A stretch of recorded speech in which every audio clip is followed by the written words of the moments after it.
Okay, before we use this surface, let's just I'm going to teach you another technique that I think will be useful as we get into that. So we've used curtain wall system for basically the entry doors, and it's kind of a strange use for it, but it kind of worked, and you guys figured some of that out. But what if you want to do something else? I mean, we can build a curtain wall system and put that into you know a normal kind of wall. So I mean that's easy enough, right? So we can kind of just show you real quick how to do that. Um, so what we do is we go more than likely like wall architectural, scroll down here until we get to curtain wall, right? And this you've seen that, you've been there, done that, right? Um, okay. And at that point, then you're just kind of throwing in, the various components that you want. So, we want the vertical mullions on the interior, maybe to be 1 inch square, and on the outside, let's say it's that, and we just do that and apply that. You can kind of see it starting to build. And we do horizontal. We'll do 1 inch interior, and then continue down kind of a similar path. And then you can start to see that building. And we can mess with the spacing. So it does fixed at every 5 feet and horizontal at, say, 8 feet. Okay, simple enough, right? No big deal.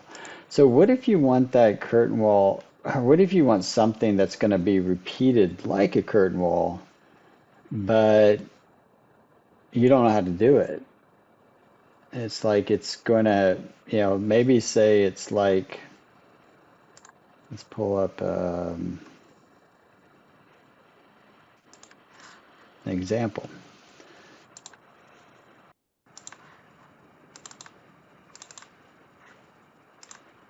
Something like shelving. This is pretty banal. Don't get me wrong. I'm just using it as a reference point. So, maybe you have kind of something along this line, or you have something like that, and you're trying to create some retail shelving. And you're going to make it this kind of amazing element. One could then build it in Rhino, sure, and it would get kind of fixed with certain spacing. But you could also think about using Revit and using the curtain wall system in a kind of different way. And so let's get into that. Um, so what we're going to do is we're going to create a curtain wall shelving unit. Crazy, weird. All right, so what we're going to do is to start off with, we're just going to edit this type. We're going to duplicate it. We're going to just call this the moment shelving. Sounds good. And we're going to give it a different type of spacing vertically. Let's say it's every 3 feet. And this, well, this is going to be every, I don't know, what would be good? Every 12 inches, every 16 inches. Well, let's go 18 inches for now, and we can kind of make it more dense if we need to later. Okay, and we're going to draw that.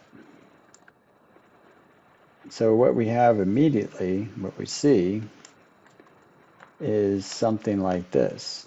Well, that's not really what we wanted, but it actually has some of the things that we want. So it's not a bad start.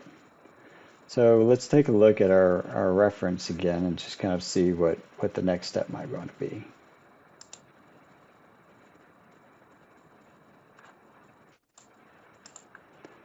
Let's use this one for instance. Okay, so our horizontal doesn't really want to be just a bar like this. It actually wants to be shelving. So how do we do that? All right, let's take a look.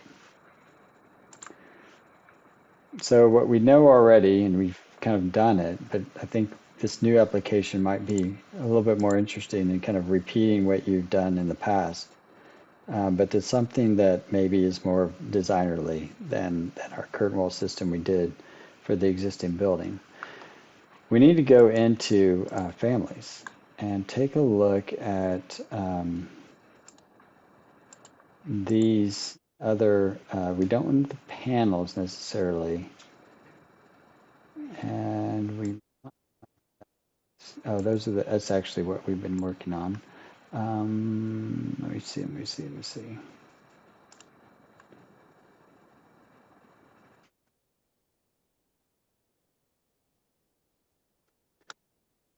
Okay, so where we're going to mess with it is right here under curtain wall mullions. And let's see about our rectangle mullion. So here, if we want to turn one of these into a shelf, it's pretty easy, right? We just duplicate one of these and we say how big it's going to be. So let's say 1.5 by 16 inches, or even smaller. Maybe it's 0.75 inches by 16 inches. Okay, and then let's go ahead and modify that. So if we look at it, it's 2.5 inches thick. We don't want that. We're going to go down to something that's actually, let's go with 1 inch.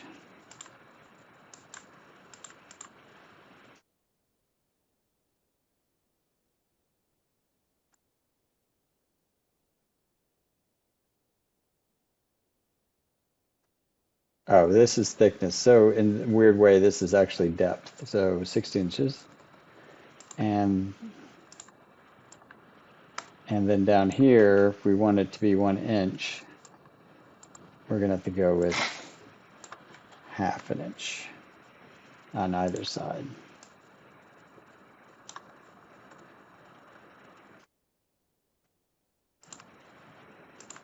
And then if we look at editing this,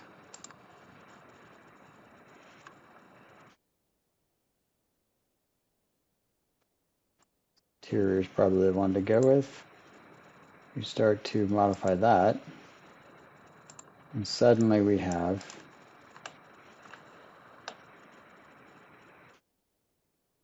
some shelving.